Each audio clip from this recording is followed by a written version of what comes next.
गुरु, कैसे आप सभी लोग। मैं अविनाश कुमार आप लोग का अपने YouTube चैनल द टैलेंट गुरु में आप सभी लोग का स्वागत करता हूं। उम्मीद करता हूं दोस्त आप सभी लोग अच्छे होंगे। तो जैसा कि आप लोग देख रहे हैं हम लोग सीटेट का पढ़ रहे हैं, ठीक है। सीटेट में हमने NCF कंप्लीट कर लिया, RTE 2009 वो भी कंप्लीट हो चुका है। आज ये हमारा नया टॉपिक होने वाला है NEP 2020। तो आइए लेक्चर को स्टार्ट करते हैं। NEP के निर्माण के लिए जून 2017 NEP के निर्माण के लिए जून 2017 में इसरो के पूर्व चीफ डॉक्टर के कस्तूरी रंजन की अध्यक्षता में एक समिति का गठन किया गया था, ठीक है। इस समिति ने मई 2019 में NEP का मसौदा तैयार किया। कहाँ? इसरो के पूर्व चीफ डॉक्टर के कस्तूरी रंजन की अध्यक्षता में एक समिति का गठन किया गया। इन्होंने लोगों ने अपना क्या किया, 2019 में अपना मसौदा दिया। ये जून 2017 में इसकी बैठक कब हुई? इसके निर्माण के लिए जून 2017 में एक समिति का गठन किया गया। उस समिति के द्वारा 2019 में एक मसौदा तैयार किया गया NEP 2020 के लिए, ठीक है। कैबिनेट, अगला देखिए क्या करा है कैबिनेट द्वारा MHRD, जिसका मतलब है मानव संसाधन विकास मंत्रालय का नाम बदलकर एजुकेशन मिनिस्ट्री रखा गया। जो पहले MHRD के नाम से था उसका नाम बदलकर एजुकेशन मिनिस्ट्री रखा गया। एजुकेशन मिनिस्ट्री का मतलब शिक्षा मंत्रालय।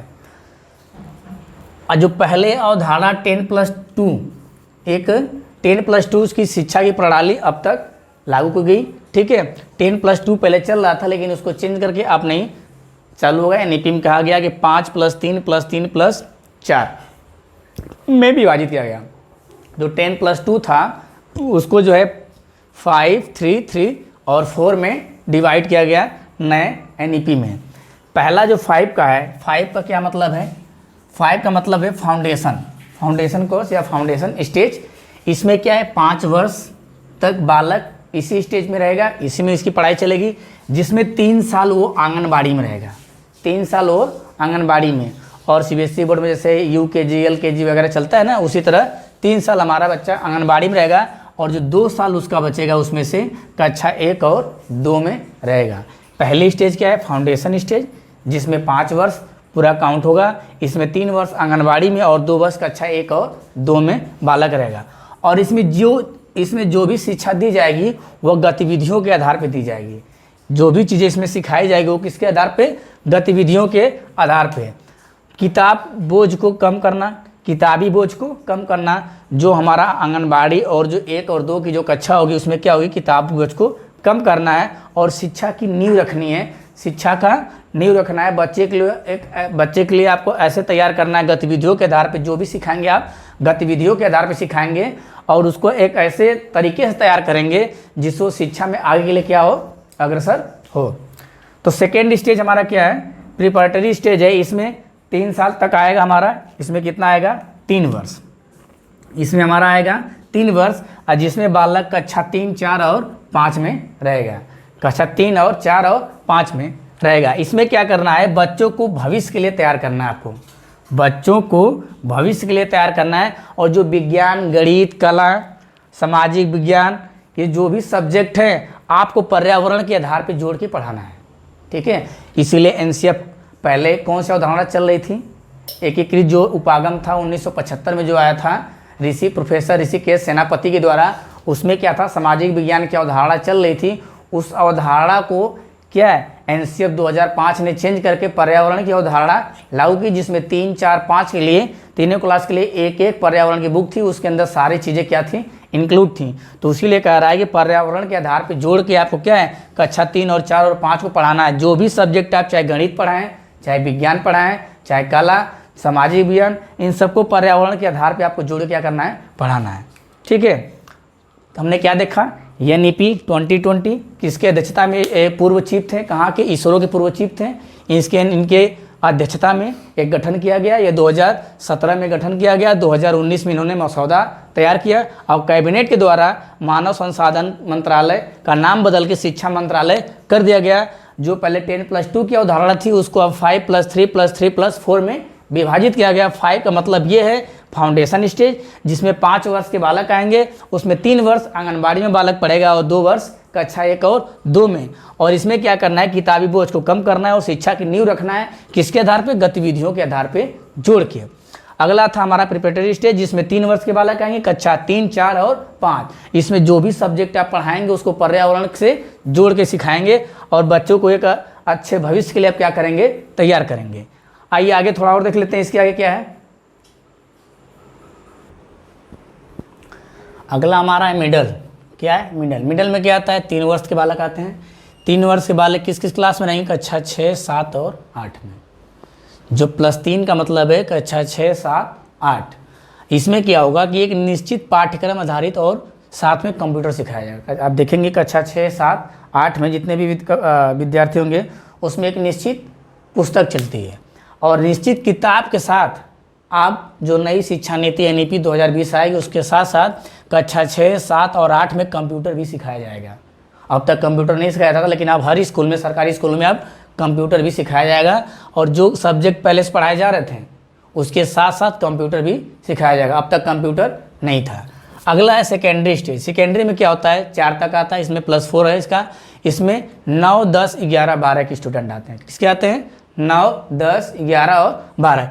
इसमें क्या होता है, विश्लेषण क्षमता को बढ़ावा देना। विश्लेषण मतलब तर्क वितर्क, अमूर्त चिंतन विकसित करना, तर्क वितर्क करना, सही गलत का पता लगाना, क्या लाभ है, क्या उसकी हानि है, क्या उसके इंपॉर्टेंस हैं, इन सारे तथ्यों पे क्या करना, विचार करना, मतलब विश्लेषण क्षमता को बढ़ावा देना।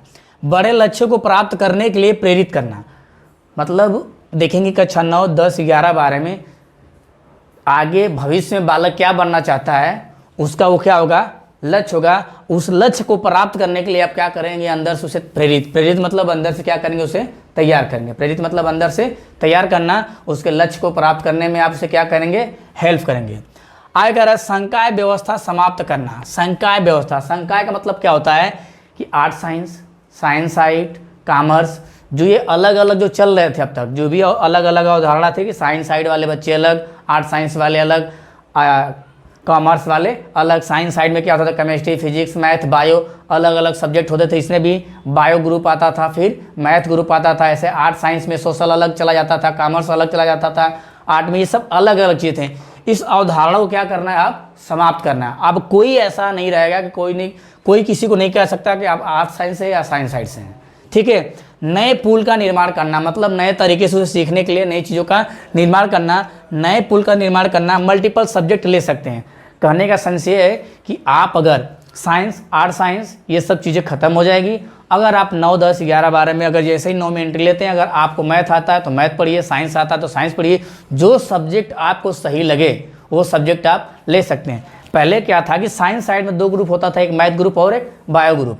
कुछ लोग को मैथ नहीं समझ में आता था, केमिस्ट्री, फिजिक्स समझ में आता था, जिसको एक बार हम अच्छे से समझाते हैं आपको।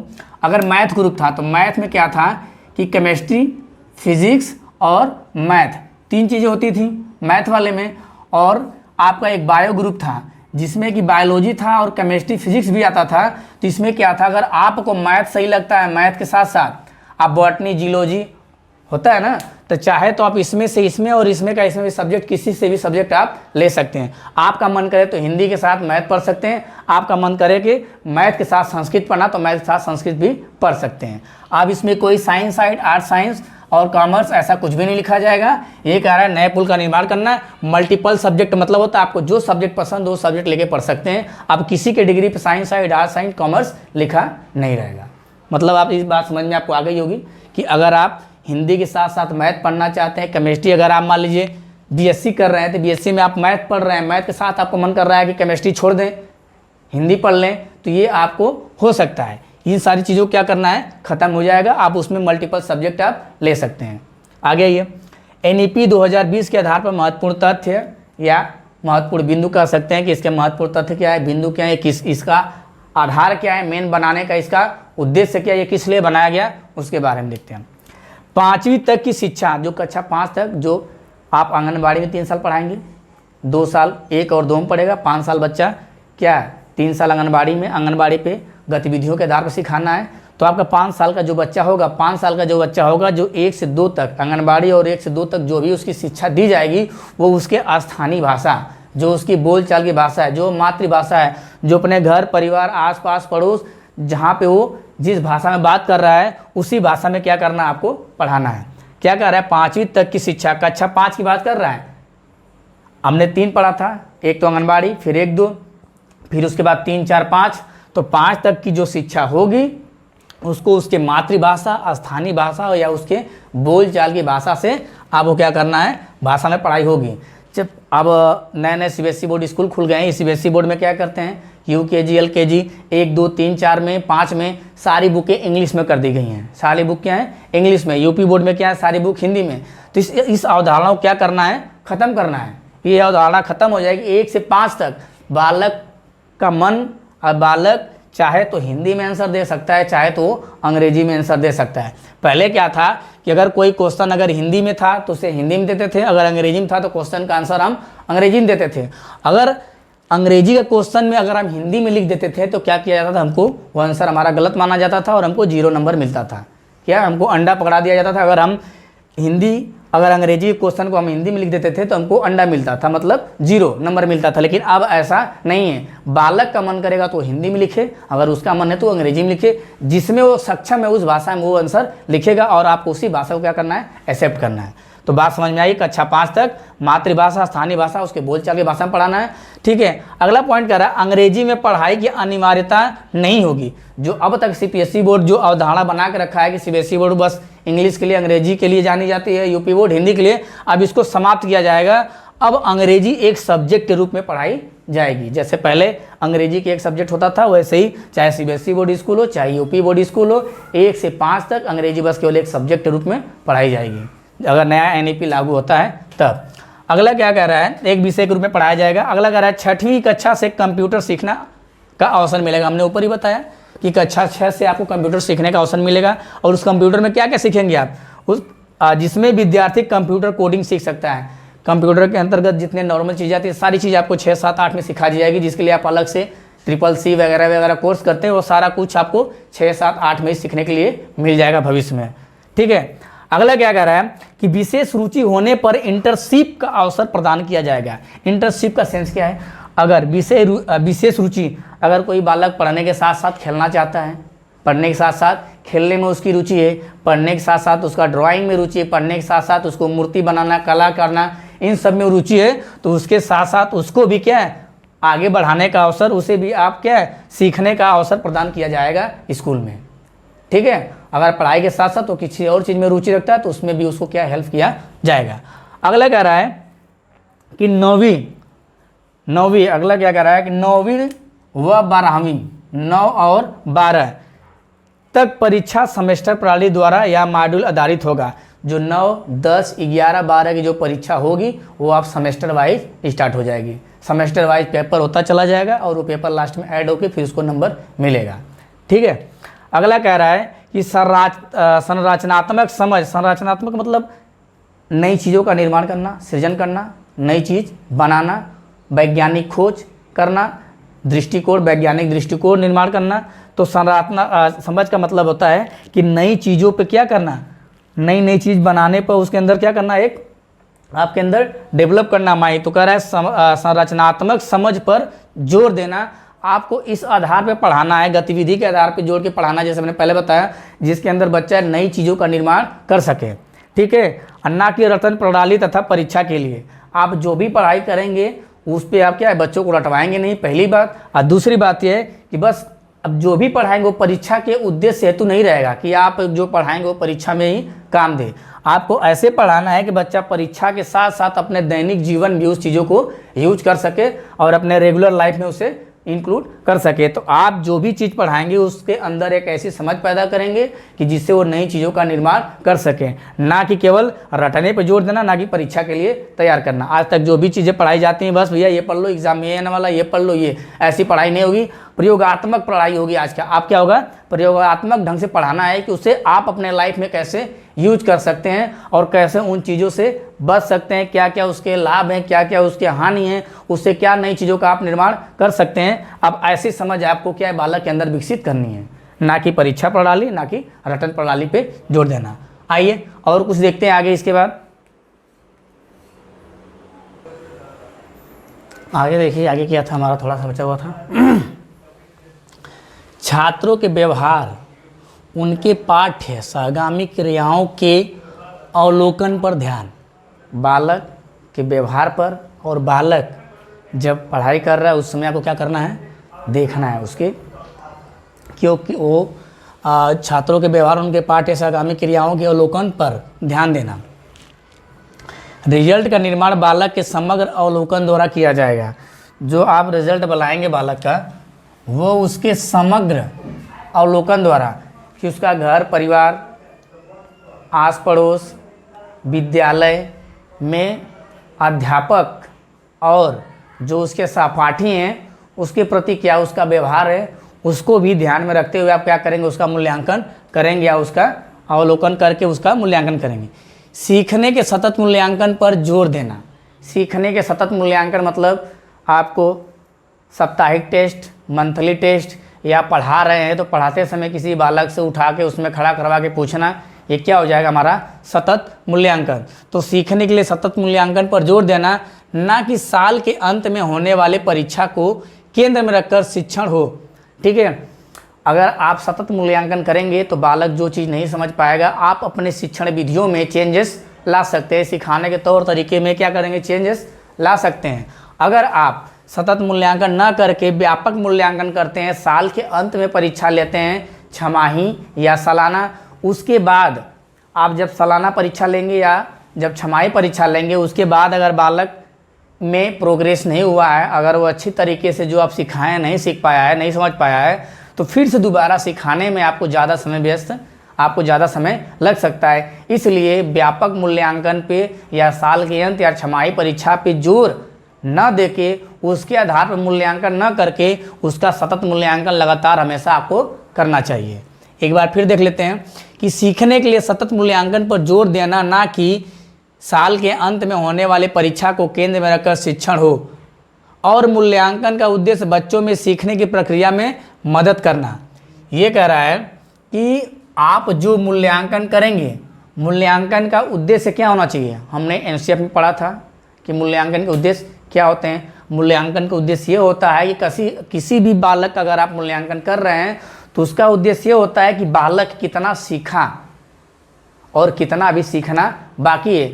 जो चीज़ें वो नहीं सीख पाया उसके कारणों का पता लगाकर उसे सिखाने में क्या करना है, आपको मदद करना, उसको सीखने में आपको मदद करना, जो चीज़ें वो नहीं सीख पाया है। अगर आप साल के अंत में मूल्यांकन करते हैं, साल के अंत में आपको पता चलता है कि बालक को ये चीज़ें नहीं आ पा रही हैं या नहीं पता है, तो उस चीज़ को सिखाने में आपको फिर अगले साल आपको एक साल और बर्बाद करना पड़ेगा। इसलिए बालक को सतत मूल्यांकन हमेशा कंटिन्यू करना चाहिए और उस मूल्यांकन के आधार पर अपने शिक्षण विधियों को चेंज करके बालक को पहले से बेहतर बनाने की कोशिश करनी चाहिए।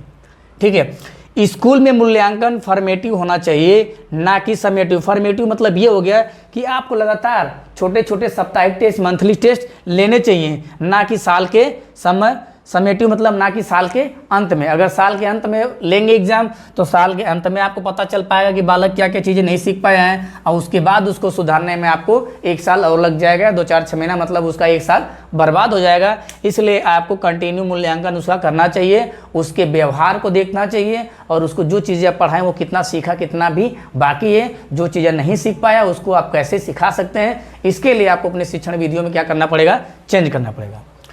रिपोर्ट कार्ड 360 आकलन एवं अनुकूलित आकलन के आधार पर किया जाएगा। 360 का मतलब क्या है?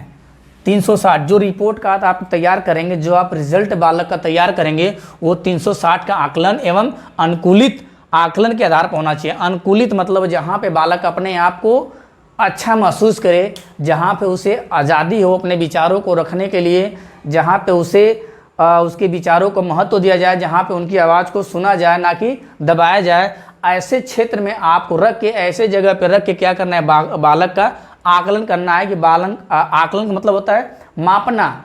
आकलन मतलब होता है मापना या आंकना कि बालक ने कितना सीखा। इसका आकलन आप कहाँ करेंगे, जहाँ पे वो उसका अनुकूलित वातावरण होगा, जहाँ पे अपने आप को सहज महसूस करेगा।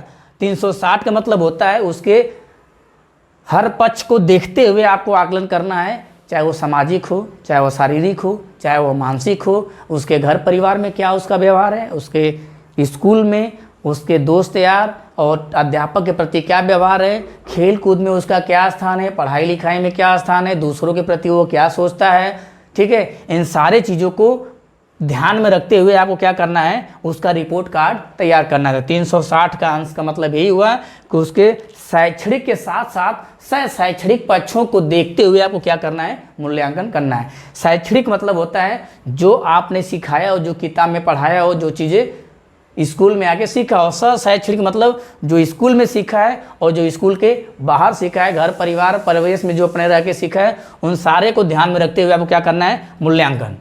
परीक्षा अपने मनपसंद अपने पसंद की भाषा में देने की स्वतंत्रता प्रदान की जाएगी। एनईपी 2020 क्या कहता है कि जो भी एग्ज़ाम बालक से लिए जाएंगे, बालक का मन मतलब उसको आज़ादी होनी चाहिए बालक को कि उसका अगर मन कर रहा है कि अगर वो हिंदी में आंसर लिखना चाहे, अगर वो हिंदी में बेहतर लिख सकता है तो हिंदी में लिखे, अगर अंग्रेजी में बेहतर लिख सकता है तो अंग्रेजी में लिखे।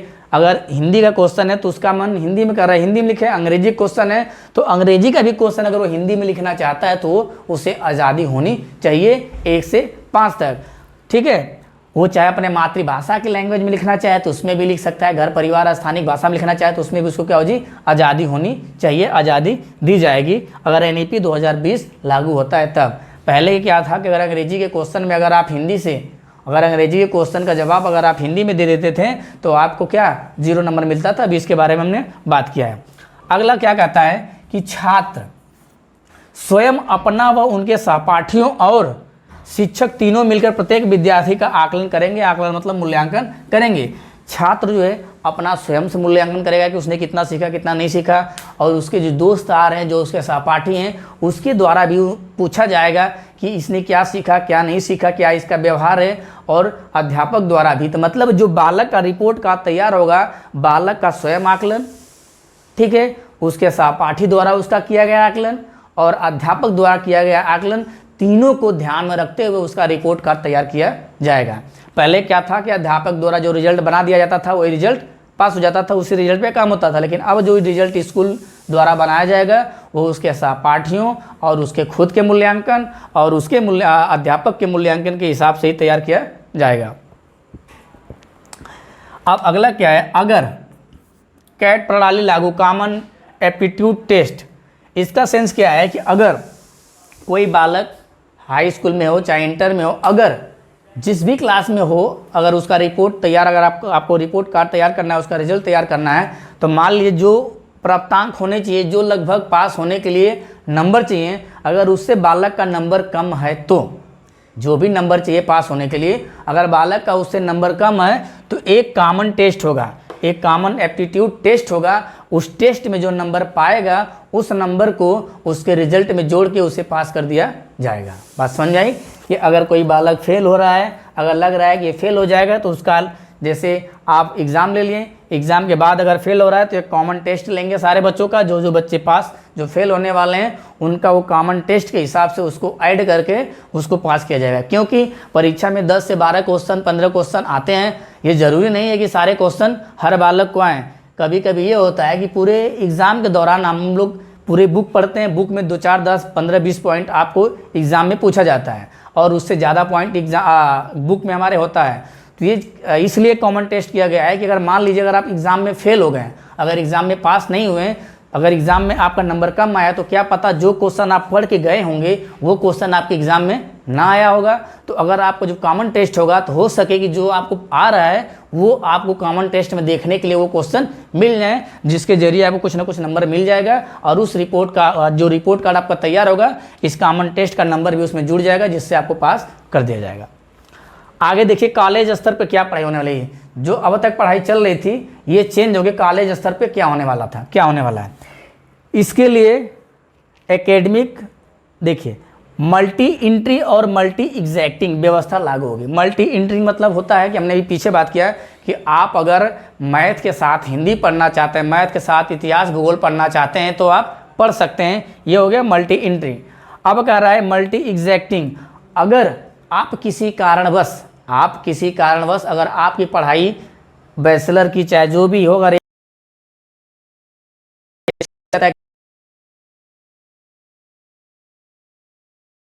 पढ़ाई 1 साल करने के बाद दूसरी साल छूट जाता है तो आप फिर से उसे 2 साल 3 साल बाद फिर से लागू कर सकते हैं। पहले क्या था कि अगर आप बीए कर रहे हैं, चाहे बीएससी कर रहे हैं, चाहे बीएड, चाहे एमएड कुछ भी कर रहे हैं, अगर आपकी कंटिन्यू पढ़ाई नहीं हुई, अगर बीच में आप छोड़ दिए तो दोबारा आपको फिर से स्टार्ट करना होता था, जिससे हमारा कई साल बर्बाद होता था। लेकिन अब क्या है कि आप अगर 1 साल पढ़ के दूसरी साल में अगर आप ड्रॉप कर देते हैं तो फिर से आप तीसरी या चौथी साल में आप आके फिर से सेकेंड ईयर में डायरेक्ट एडमिशन ले सकते हैं। ये हमारा हो गया मल्टी एंट्री और मल्टी एग्जैक्टिंग व्यवस्था, ये लागू की जाएगी एनईपी। और इसके लिए अगर आप 1 साल डिग्री, अगर 1 साल कोर्स करके छोड़ देते हैं तो उसको सेव करके रखने के लिए एक एकेडमिक क्रेडिट बैंक बनाया जाएगा, जैसे डिजिटल लॉकर की व्यवस्था। एक डिजिटल लॉकर बनाया जाएगा, जिसमें आप अगर 1 साल 2 साल डिप्लोमा चाहे कोर्स करके छोड़ देते हैं तो वो वहाँ पे आपकी पड़ी रहेगी। अब दोबारा फिर से स्टार्ट करेंगे तो फिर से रीस्टार्ट करके आपको पूरी डिग्री लास्ट में दी जाएगी। ठीक है। अगर 1 वर्ष का कोर्स अगर आप करते हैं तो आपके कोर्स में जो है सर्टिफिकेट कोर्स लिख के आएगा। अगर 2 वर्ष करते हैं तो डिप्लोमा लिख के आएगा। अगर 3 वर्ष करते हैं तो बैचलर। अगर 4 वर्ष का करते हैं तो रिसर्च प्लस डिग्री। अगर आप 1 साल कोर्स करके छोड़ दिए तो आपको क्या है, सर्टिफिकेट कोर्स का एक मिल जाएगा, जिसको लेके आप कहीं भी यूज कर सकते हैं। अगर 2 साल कर लिए तो डिप्लोमा, 3 साल बैचलर, 4 साल करेंगे तो रिसर्चर प्लस डिग्री। तो इससे एक फ़ायदा ये होगा, किसी का नुकसान नहीं होगा। अगर बीच में आपकी पढ़ाई किसी कारणवश छूट जाती है तो फिर से दोबारा आप उसे स्टार्ट कर सकते हैं। ठीक है। तो हमने क्या एनईपी का यहाँ तक कॉलेज स्तर हो गया। अभी बहुत सारी पॉइंट है, ठीक है, उसको भी हम डिस्कस कर लेते हैं। ठीक है। ये वीडियो ज़्यादा लंबा हो जाएगा दोस्त, आज के लिए बस इतना ही। उम्मीद करता हूँ आप लोग को समझ में आया होगा। ठीक है। और बचा जो चीज़ है उसको हम नेक्स्ट वीडियो में फिर से देखेंगे। ठीक है। तो आज हमारा एनईपी 2020 एनसीएफ कंप्लीट हो गया, आरटीई कंप्लीट हो गया, एनईपी आधा कंप्लीट हो जाएगा, आधा और बचा है, उसको नेक्स्ट वीडियो में देखते हैं। अगर आपको पसंद आया हो तो ज़्यादा से ज़्यादा लोगों को शेयर करें, चैनल को सब्सक्राइब करें। ठीक है। लोगों तक इसको पहुँचाएँ, जिसको ज़रूरत हो वो पढ़ सके। ठीक है। एनईपी हमारा आधा कंप्लीट हो चुका है। अब अगले वीडियो में फिर से मिलते हैं, तब तक के लिए थैंक यू।